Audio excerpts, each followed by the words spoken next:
안녕하세요. 김영훈 대표입니다.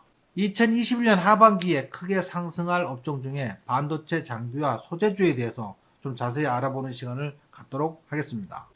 반도체 시장을 이해하기 위해서 몇 가지 용어를 알아야 되는데, 팹리스와 파운드리, 메모리 반도체와 비메모리 반도체, 반도체 장비와 반도체 소재주에 대한 구분을 이해할 필요가 있어요.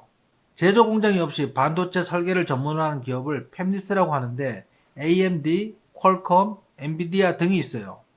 반도체를 만들 수 있는 장비를 갖추고는 있지만 직접 설계하여 생산하는 방식이 아닌 고객으로부터 위탁받은 제품을 대신 만들어서 주는 기업을 파운드리사라고 합니다. 대표적인 파운드리사는 대만의 TSMC, 한국의 삼성전자 등이 있는데, 옛날 주조 공장을 파운드리라고 했는데 이것을 그대로 적용하여 반도체를 찍어내는 공장을 의미합니다.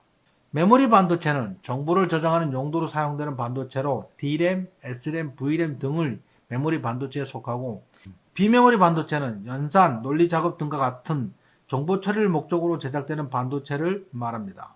메모리 반도체와 비메모리 반도체를 비교하면 메모리 반도체의 기능은 정보를 저장한다면 비메모리 반도체의 기능은 연산, 운용, 작동, 논리 작업 등입니다. 메모리 반도체의 내용에는 시간 경과 시 내용이 지워지는 D램과 전원이 끊어지지 않는 한 기록이 유지되는 S램, 전원이 끊긴 뒤에도 기억을 하고 있는 낸드 프레시로 구분됩니다. 비메모리 반도체는 PC의 CPU, 마이크로 프로세서, 모바일 AP, 주문형 반도체, 복합형 반도체, 자동차 디스플레이용 반도체 등이 있어요.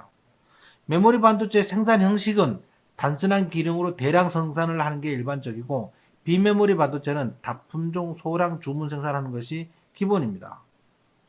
메모리 반도체 시장은 비메모리 반도체 시장의 4분의 1 정도로 규모가 좀 작고, 상대적으로 비메모리 반도체 시장은 메모리 반도체 시장보다 4배 정도 큰 시장 규모입니다. 삼성전자는 메모리 반도체에서는 세계 1위지만 비메모리 반도체 분야에서는 세계 6위에 해당됩니다. 반도체 장비와 반도체 소재를 이해하기 위해서는 반도체 공정을 이해해야 되는데, 초기 단계의 설계, 팹리스, 두 번째 단계의 생산, 파운드리, 후공정 부분의 패키징, 마지막 최종 조립이 있습니다. 장비를 설비하거나 유지하고 관리하기 위해서는 생산 직전에 장비 주가 관련이 있고, 그다음 생산하는 과정 중에 소재주로 산화, 식각, 애칙, 증착 등의 작업이 있습니다. 그 다음에 패키징 부분에 후공정 장비 업체들도 있습니다. 반도체 장비 업체로는 원익 IPS, 유진테크, 원익 QNC, 주성 엔지니어링 등이 있고, 반도체 소재들로는 동지 세미캠, 이녹스 첨단 소재 등이 있습니다. 국정농단으로 구속되었던 이재용이 석방되면서 향후 반도체 시장에 큰 변혁이 예상됩니다. 반도체 패권 전쟁에서 삼성전자와 인텔이 치열하게 싸우고 있는 가운데, 작년까지만 해도 인텔의 마이크로 프로세서 사업은 규모도 크고 수익성도 높으며 이를 삼성전자에 생산 의뢰하며, 삼성전자는 인텔의 수주를 받는 세계 파운드리 2위 업체였습니다. 그런데 인텔의 팻 겔싱어 CEO가 대만 TSMC와 삼성전자가 양분하고 있는 파운드리 시장에 재진출을 선언했습니다.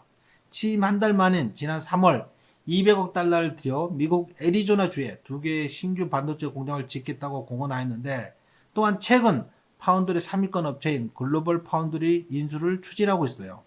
바이든 행정부에서 반도체를 첨단 산업 핵심 인프라로 규정하며 적극적인 지원으로 인텔에서 유리한 국면이 전개되고 있습니다. 중국의 대표적인 반도체 기업인 양쯔 메모리 테크놀로지가 중국의 메모리 반도체 기업들의 가행 생산은 다운 사이클을 초래하였고, 인텔이 과거 10나노미터 공정 전환에도 애를 먹었는데 다시 한번 실수를 한다면 엄청난 비용으로 돌아올 것이고, 인텔 입장에서는 최첨단 기능에서 TSMC와 삼성전자에 뒤처진 상황에서 글로벌 파운드리를 인수했다고 해서 당장 선두 경쟁에 뛰어들긴 어려울 것으로 예측됩니다. 삼성 반도체가 3년 만에 세계 1위를 탈환하였습니다. 공급 부족으로 당분간 우위를 점할 것으로 예상되고 있습니다. 구글도 반도체 독립을 선언하였습니다. 본인들이 생산하는 스마트폰에 자체 칩을 탑재하겠다고 합니다. 구글이 올가을 출시할 신규 스마트폰에 퀄컴 반도체 대신 자체 반도체를 탑재한다. CNBC는 2일 구글이 자체 스마트폰 프로세서를 가을에 출시할 신규 스마트폰 픽셀 6에 탑재할 계획이라고 보도하였습니다. 삼성전자는 번만큼 미래를 준비하는 R&D 시설 투자에 벌써 34조 원을 투자하였습니다.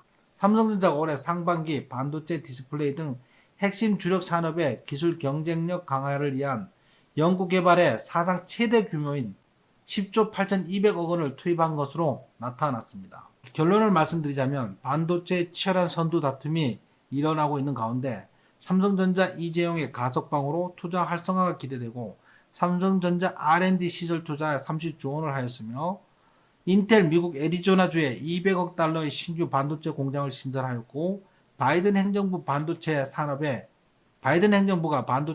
향후 5년간 520억 달러를 투자하겠다고 하고 구글이 반도체 독립선을 한 가운데 반도체 기업의 직접 투자보다는 각 기업들의 치열한 경쟁에 따른 반도체 공장 신설에 따라서 반도체 장비주와 소재주에 집중 투자하는 것이 절대적으로 유리할 것으로 예상됩니다. 아까 말씀드린 바와 같이 반도체 장비주로는 원익 IPS, 유진테크 등이 관심이고 반도체 소재주로는 이녹스 첨단 소재, 동지 세미캠 등이 관심입니다. 최근 반도체 관련 주들이 일제히 하락하다가 이틀 정도 상승하였는데 향후 하반기에 계속적인 상승으로 좋은 흐름 기대합니다. 감사합니다.